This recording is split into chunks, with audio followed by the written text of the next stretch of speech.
How's it going? What are you about to do, Eric? I'm gonna try out Magic League for the first time. So it's pretty exciting. What do you get to experience? I'm not sure yet, but it's an augmented reality experience. Where are we right now? We are at the AT&T store at Powell.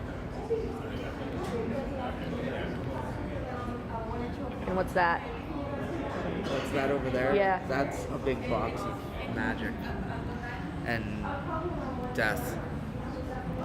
It's the What's Dead Must Die experience. It's a Game of Thrones experience. They've got Game of Thrones memorabilia and stuff all through the room. I was going to see if there's a lens that you can just pick up any that's close and just kind of look through and see what feels good to you. Let's try 1.1.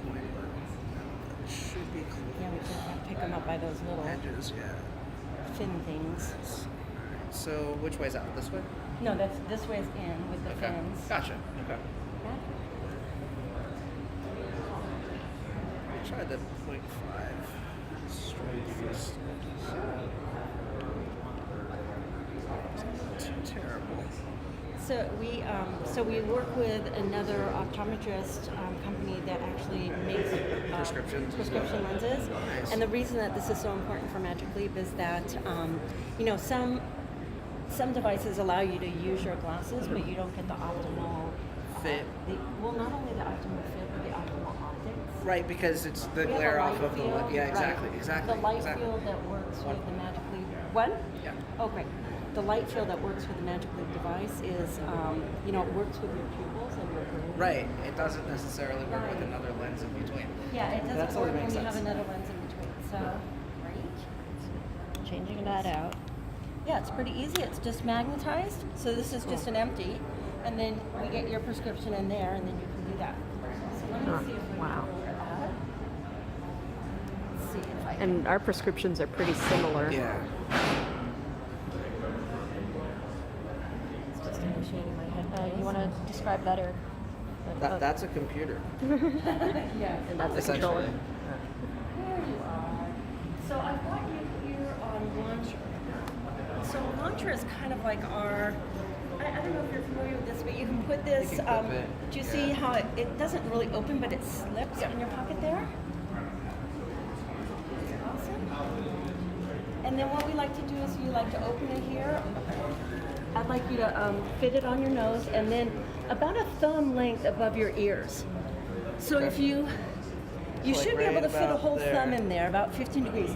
The reason for that is we like it to rest on the crown. It takes all of the pressure off of the top of your nose, at the bridge of your nose. That's interesting. And a little bit higher maybe even on the crown of your head. Okay. Perfect. Awesome. And then this is control. I'm going to put that on you. So what you have here is you have a touchpad. Right. You have your home button here. Okay. You have the trigger, and then there's a bumper to kind of go back. Okay. Do you see Launcher? It should be the icons. Yeah, You see Angry Birds in the middle if you want to do that. Yes. Or there's other apps as well that you can do. So if you want to, just go ahead and try Angry Birds first. And then if you try something else, that would be great. So this is going to be the same VR game that we played. No. This different, is an different AR angles? experience. So this is first person slingshot. Yes. Is the title for this. This is my wife Michelle, by the way. Hi. Hi, Michelle. Nice to meet you. So the beautiful thing about spatial computing versus VR is with VR, you're engrossed into the experience. Like, you can't really move because you can't see the surroundings around But you. you might bump into With spatial computing, it's great because it's kind of most people look at augmented reality or mixed reality and kind of assume that that's true. But with augmented reality, That's cool. So I can actually place where the game world's yeah, going you to be. can place a game wherever you want, and then you can start playing it. She's an angry bird now. That's cool. All right. And so, you over here too. Now pull that slingshot back. Hopefully there's a bird in your slingshot. Yeah. Are you getting it? And you can go around it anywhere. You can see it from any angle. So he's walking around. And if you pull it back even and go back a little bit further, you get a little bit more traction, a little bit more velocity. But the difference between spatial computing and AR or MR is that virtual reality, you're immersed into the experience. You can't see the outside world. In AR, you can see digital content mixed in with your world, so you can see the world, but the digital content isn't respected of the physical space around you. So it really doesn't know if there's a couch, like, it'll be like a ghost that goes through the couch or through the wall. We tried to put BB-8 on the crate back there. Oh, it sank through. With spatial computing, the beauty is that we can mesh your area and it understands what physical objects are in your space. So it literally is, it's physically aware of what is in your environment. So for example, it would know that this arch is here and it couldn't go through the arch. It would know that there's a table and some chairs here. And yeah, I think it would be fun if he turns around. If I put a T-Rex on the floor, he would know to walk through these instead of hitting and walking, walking through a couch. Yeah, exactly. Exactly. So that's the beauty. Did you kill the pig? Oh yeah, plenty.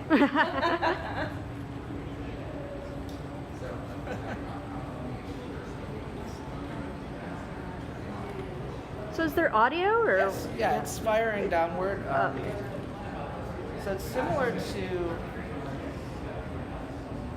I would describe it similar to the Oculus Go, a little bit more fidelity, a little bit more bass. Now that I'm closer to you, I can hear it. That pig didn't want to die. Well, it's gonna have to die.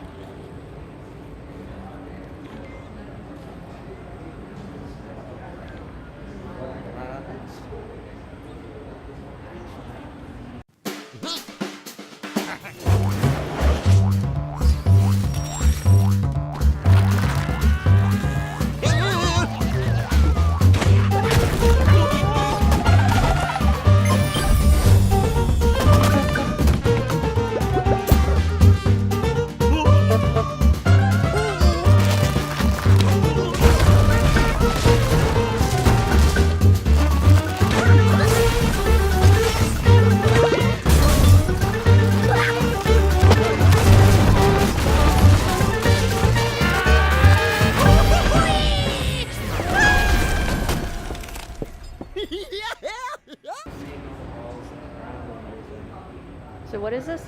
This is Project Create.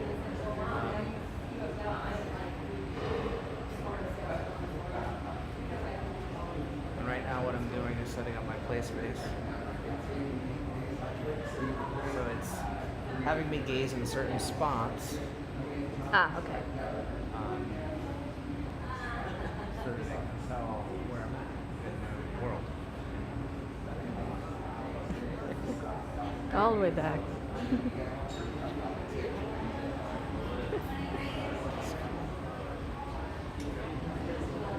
So it'll know how high the ceiling is. Yeah, exactly. This is the Yeah. shirt. Right now it's kind of going in the middle of the room. And that's where that chair, that's cool. Does it move if I move my head? No. No. This is kind of like tilt brushy though. But I'm part of your tilt brush. Yeah.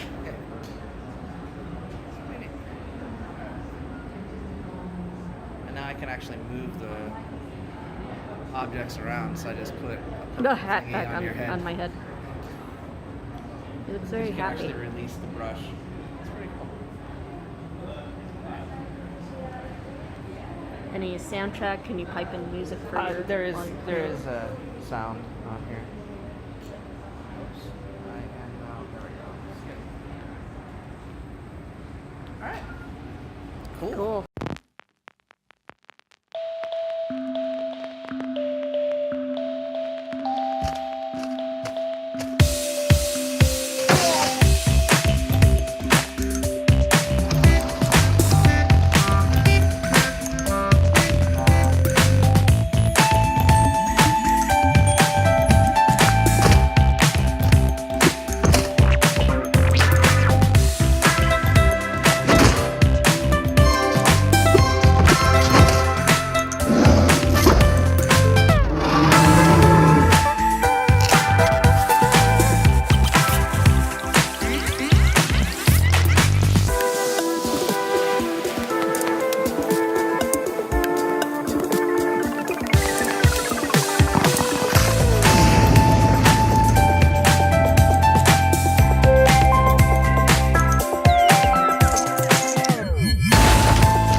We have a lot more friends now. The people they're are all starting here. to come in. Yeah.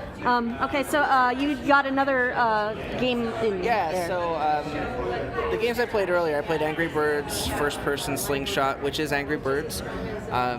Everybody's familiar with Angry Birds. In this one, you can actually move around the world. It's got very similar animation style to the Angry Birds VR experience.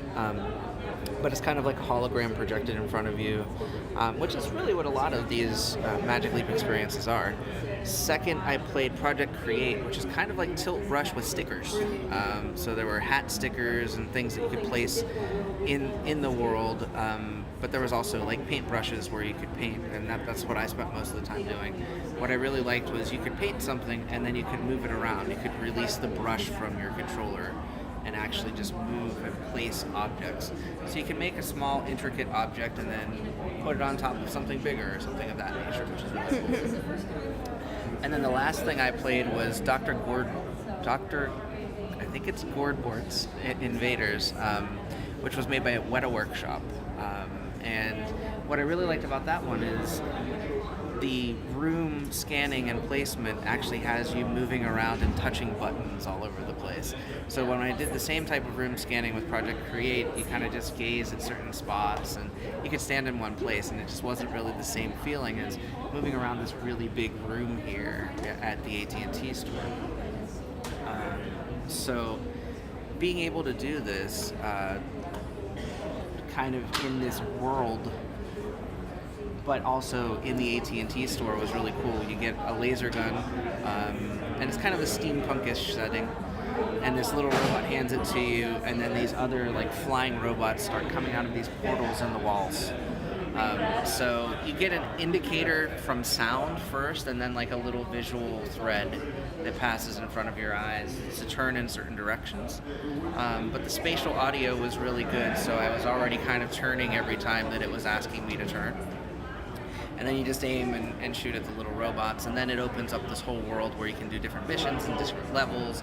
No idea what the extent of the game is, but I kind of stopped there.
Got this dead guy over here.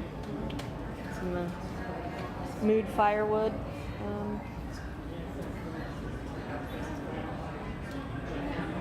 Yeah. Corner here. Eric's dutifully filling out his waiver.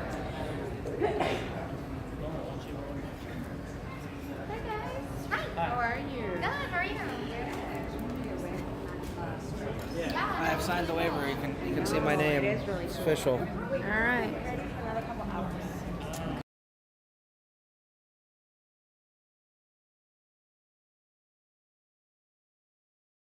Okay, so what do you see right now? title actually. So Game of Thrones, Dead Must Die. So how this experience is going to go is that once we hit start on it, you're going to see a torch appear in front of you. I'm going to ask you to use the control and reach out and grab the torch. Jon Snow will be talking to you. You want to kind of stay in this area, like kind of where you're at while he's speaking. And then once he's done speaking, you can walk forward. You kind of want to stay in the optimal viewing experience is in this area here, not really back there. So I'm going to go ahead and hand that to you. And we're going to go ahead and start.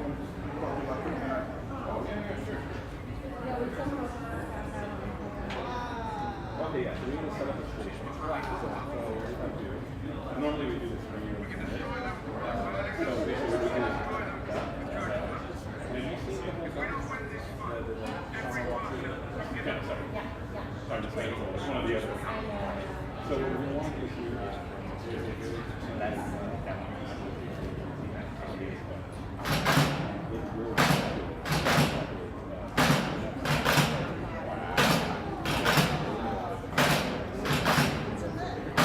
No idea what's going on right now, but it's like Eric's getting started.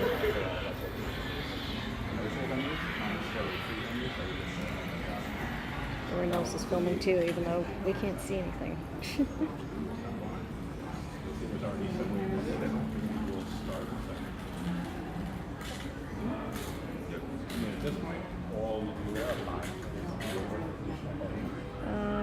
Kind of.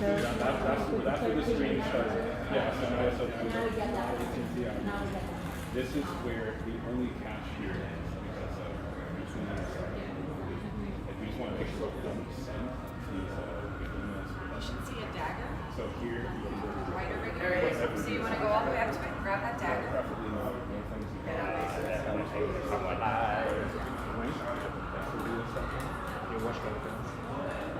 No, if that way we'll still capture it. They don't send it to me. Otherwise, you go through this. Or if you like that,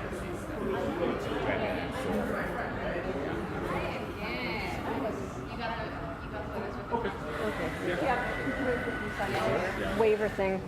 Oh, are we open? I don't know. They said like an hour, right? They let him do it, but they said everyone else is later. Is that the one for this? Sorry? Is that one of the waivers? Yes. Sorry. Awesome. Right? What'd you think? That quick, huh? So what you're going to do is you're going to expand the back space. Right? All right, Eric, come over and tell us a tale of what you saw. If we're doing that, No, No No. spoilers. no. the staff aren't putting You have to see it for yourself. They have to make sure that they're not getting emails. That's also we All right, Eric, what are we in for over here? So, Frame Store and Servios have a New York activity here for Game of Thrones. From what I understand, there's a dragon and some White Walkers and some stabbing and a wireless Vive Pro with 4 sensors.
Oh, he's surrounded.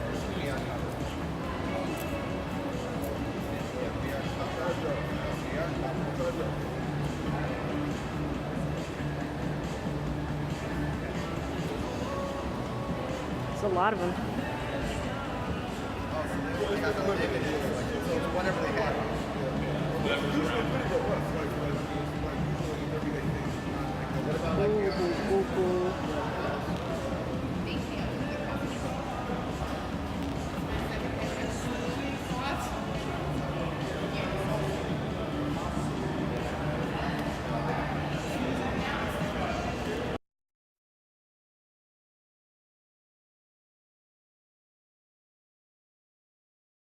Okay, so what do you expect to experience with this Vive?